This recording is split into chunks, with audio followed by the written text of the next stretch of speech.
ಎಲ್ಲ ಆರಾಮಿದ್ರ? ನಮ್ಮನೆ ಬ್ರಾಹ್ಮಿಗೆ ಈಗಷ್ಟೇ ಕೆಮ್ಮು ಶುರುವಾಗಿತ್ತು. ಅಂದರೆ ಸಣ್ಣಕ್ಕೆ ಆಗ ನನಗೆ ಕೆಮ್ಮು ಶುರುವಾದಾಗ ವೀಳ್ಯದೆಲೆ ಜಗದು ಕೆಮ್ಮು ಗುಣ ಮಾಡ್ಕೊಳ್ತೇನೆ. ಅದಕ್ಕೆ ಅವಳಿಗೆ ಹಾಗೆ ಕೊಟ್ರಂತ ಅವಳು ತಿನ್ನೋದಿಲ್ಲ, ನನಗೆ ಗೊತ್ತಿದೆ. ಕೆಂಪು ಕಲ್ಸಕ್ಕರೆ ಕೂಡ ತಿನ್ನೋದಿಲ್ಲ. ಈ ವೀಳ್ಯದೆಲೆ ಮತ್ತು ಕೆಂಪು ಕಲ್ಸಕ್ಕರೆನ ಎರಡನ್ನೂ ಸೇರಿಸಿ ಒಂದು ಲಾಡು ಇಲ್ಲ ಹಲ್ವದ ಥರ ಮಾಡಿಕೊಡು ಅಂತ ನೋಡಿದೆ. ಇದಕ್ಕೆ ಕೆಂಪು ಕಲ್ಸಕ್ಕರೆಯನ್ನು ಚೆನ್ನಾಗಿ ಜಪ್ಪಿ ಅದಕ್ಕೆ ಸ್ವಲ್ಪ ನೀರು ಹಾಕಿ ಏಲಕ್ಕಿ ಪುಡಿ ಹಾಕಿ ಪಾಕ ಬರ್ಸ್ಕೋಬೇಕು.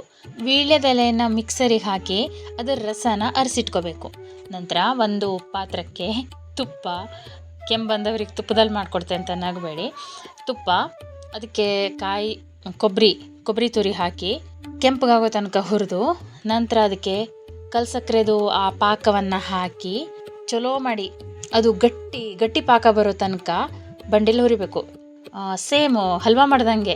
ನಂತರ ಅದಕ್ಕೆ ಗೋಡಂಬಿ, ದ್ರಾಕ್ಷಿ ಏನಾರು ಹಾಕ್ಕೊಳ್ಳಿ. ನಾ ಅಷ್ಟೆಲ್ಲ ಹಾಕಲ್ಲ, ನನಗೆ ಗೋಡಂಬಿ ಬಾದಾಮಿ ಎಲ್ಲ ಇಷ್ಟ ಅಲ್ಲ.